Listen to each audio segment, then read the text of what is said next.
안 돼요.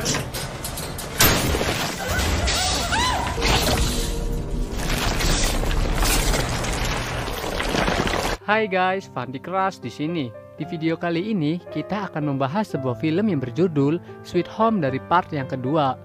Tapi sebelum kita ke alur ceritanya, jangan lupa untuk like, komen, dan subscribe dulu ya guys.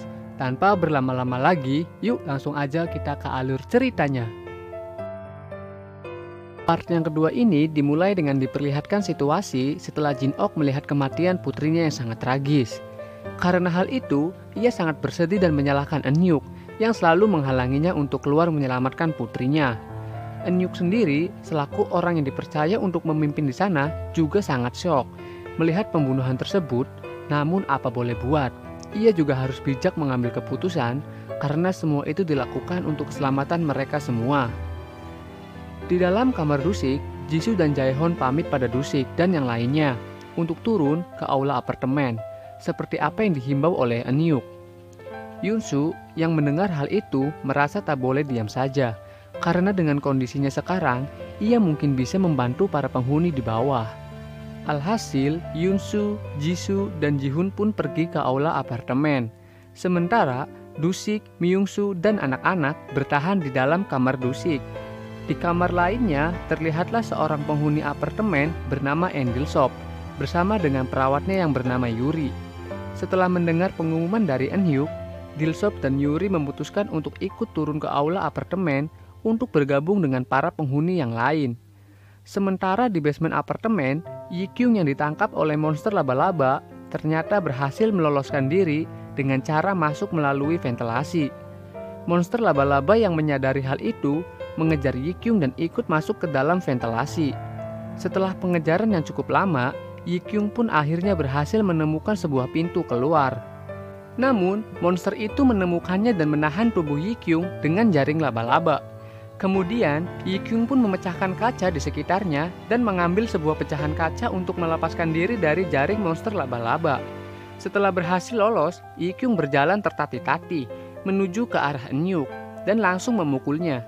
Yi-kyung kecewa pada Eun-hyuk karena ternyata ia sudah mengetahui tentang monster laba-laba di basement apartemen. Namun, ia tetap membiarkan Yi-kyung pergi ke sana. Tak lama kemudian, seorang perwakilan militer menyampaikan pengumuman bagi seluruh warga yang terkena dampak wabah monster. Ia meyakinkan kalau pihak militer akan bertanggung jawab penuh atas keselamatan semua warga dan meminta mereka semua untuk tetap bertahan sambil menunggu pertolongan dari pihak militer. Untuk saat ini, pihaknya meyakini kalau wabah itu sama sekali tidak menular, tetapi muncul karena hasrat dari manusia itu sendiri. Satu-satunya cara yang bisa mereka lakukan untuk membunuh monster itu adalah dengan cara membakarnya. Dan waktu terbaik untuk membunuhnya adalah saat monster itu belum selesai beregenerasi dengan sempurna, seperti keadaan Myung-soo dan Yoon-soo saat ini. Pihak militer pun menyebutkan rentan waktu itu disebut sebagai golden time. Oleh sebab itulah, ia berharap para warga bisa memanfaatkan golden time dengan sebaik-baiknya. Di waktu yang sama, Yoon-soo dan yang lainnya menemukan mayat seseorang saat sedang dalam perjalanan ke aula apartemen. Setelah akan kembali melanjutkan perjalanan, sesuatu tiba-tiba bergerak dengan sangat cepat dan menabrak Yoon-soo hingga ia terjatuh ke lantai dasar. Eun-hyuk yang kebetulan berada di lantai dasar berteriak ketakutan melihat Yoon-soo tak sadarkan diri dengan bersimbah darah. Namun karena Yoon-soo bukanlah manusia normal, jadi hanya dalam waktu beberapa jam saja, ia sudah sadar dan tubuhnya kembali pulih seperti biasa. Setelah mengetahui apa yang terjadi pada Yoon-soo, seluruh penghuni apartemen pun menjadi takut kepadanya. Bahkan, Soo-kyun memprovokasi para penghuni agar mereka mengusir Yoon-soo dari apartemen tersebut. Oleh sebab itulah, Eun-hyuk selaku pemimpin pun menyarankan agar mereka melakukan voting untuk menentukan apakah mereka akan mempertahankan Yoon-soo atau mengusirnya. Dan ternyata hasilnya setengah dari penghuni lebih memilih untuk mempertahankan Yoon-soo. Alasannya karena mereka akan dianggap sebagai pembunuh, karena bagaimanapun juga Yoon-soo saat ini masih belum sepenuhnya menjadi monster.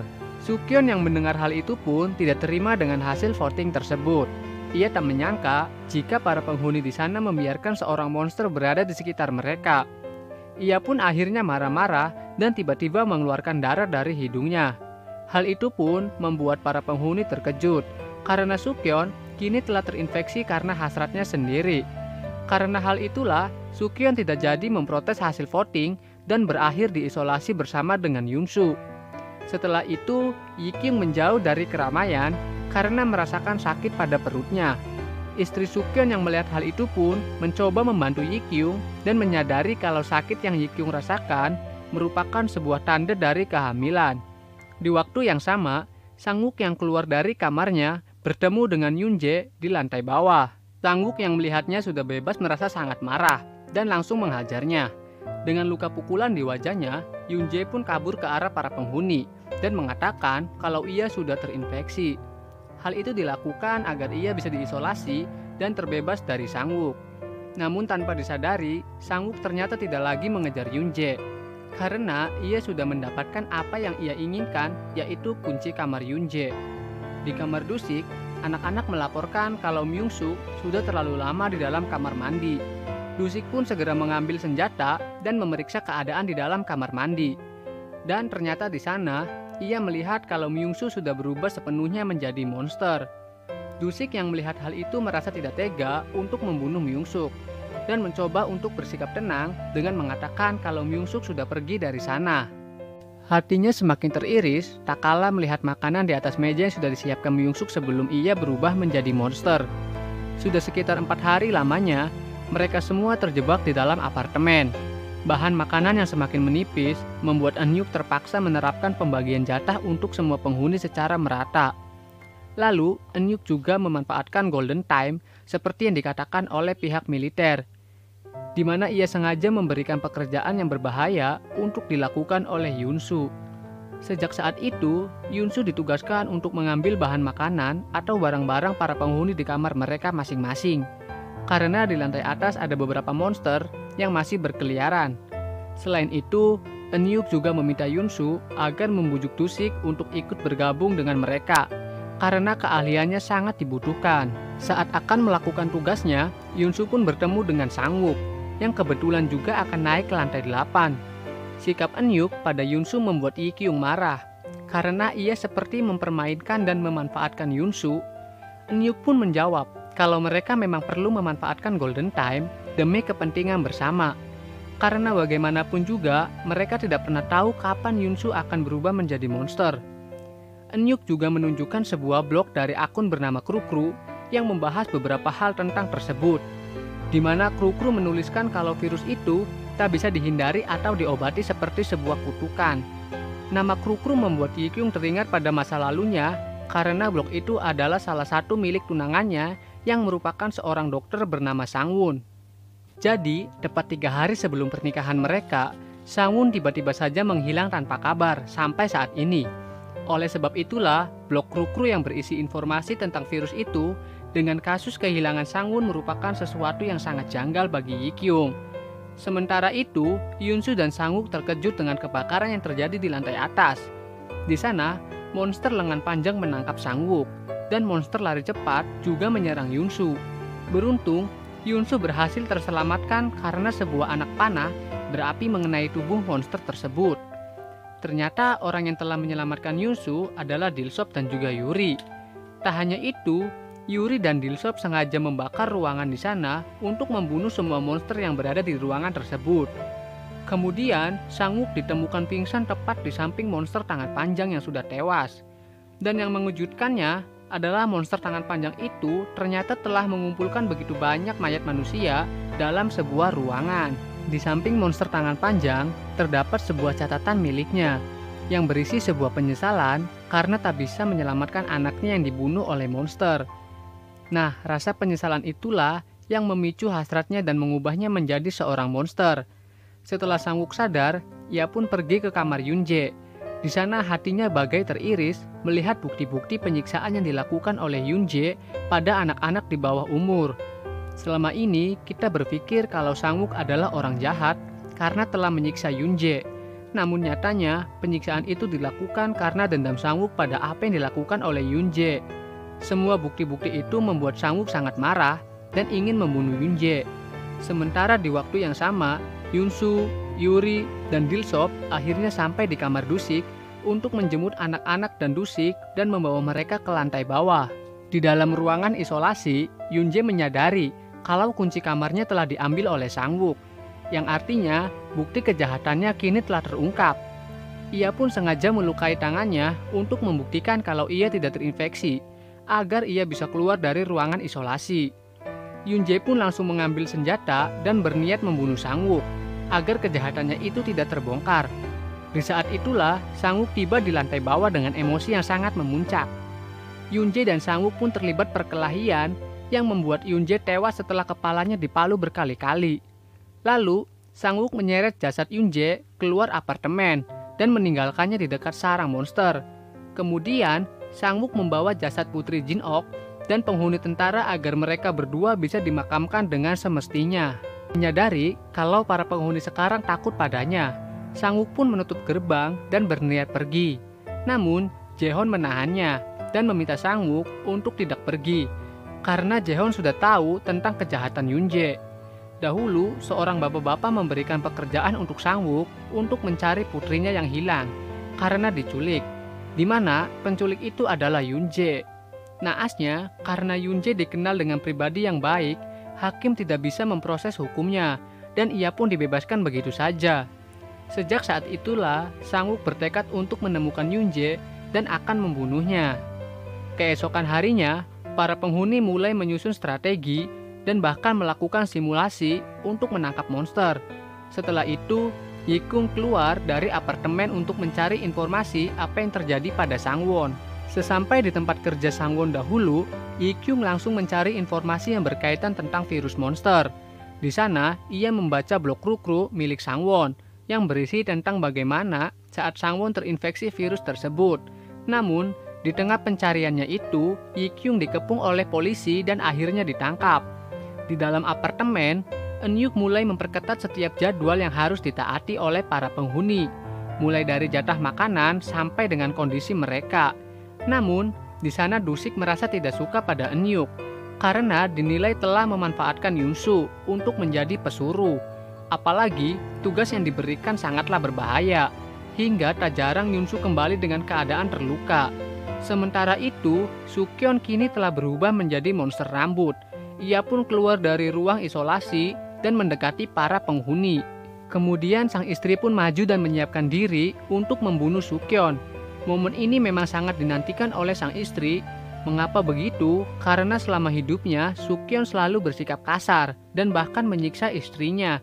Jadi, istrinya pun membunuh suaminya sambil meluapkan semua emosinya selama ini. Pada malam harinya, Yunsu berhalusinasi didatangi oleh sosok jiwanya sebagai monster. Saat itu, sosok monsternya mengajak Yunsu untuk menjalani hidup sesuai dengan hasratnya, bukan malah menjadi budak untuk orang lain. Namun, Yunsu tidak mudah terpengaruh dan memilih untuk menghancurkan sosok monsternya. Saat terbangun, Yunsu melihat Eun-yu duduk di sampingnya. Saat itu, Eun-yu menanyakan soal luka di tangan Yunsu dan mencoba menghibur Yunsu. Meskipun gaya bicaranya tetap kasar, tapi Eun-yu meminta Yunsu untuk tidak menyalahkan dirinya sendiri. Setelah itu, Eun-yu pun datang menemui Yunsu untuk memberinya tugas lain, yaitu memeriksa keadaan di basement. Sesampai di basement, Yunsu memperbaiki posisi dari CCTV sesuai dengan apa yang diperintahkan oleh Eun-yuk. Namun, monster laba-laba tiba-tiba muncul dan langsung melilit Yunsu dengan jaring-jaringnya. Di waktu yang sama, Yi-kyung yang sudah ditangkap kini diinterogasi oleh pihak kepolisian. Di sana ia diberitahu tentang Sang-won yang ternyata telah terinfeksi virus terlebih dahulu dan telah menjadi objek penelitian untuk menemukan obat atau penangkal virus tersebut. Kemudian, ia pun diminta untuk memberitahukan apapun yang ia ketahui tentang virus, karena ia tahu kalau ia pasti akan dibunuh setelah mengatakan semuanya. Ia pun mencoba membuat kesepakatan dengan pihak kepolisian, di mana ia akan memberitahu polisi tentang keberadaan seseorang yang sedang mengalami monsterisasi, yang memang saat ini sedang diincar oleh pihak militer, di mana monsterisasi sendiri adalah fase sebelum seseorang berubah menjadi monster, dan orang yang dicari adalah Yunsu.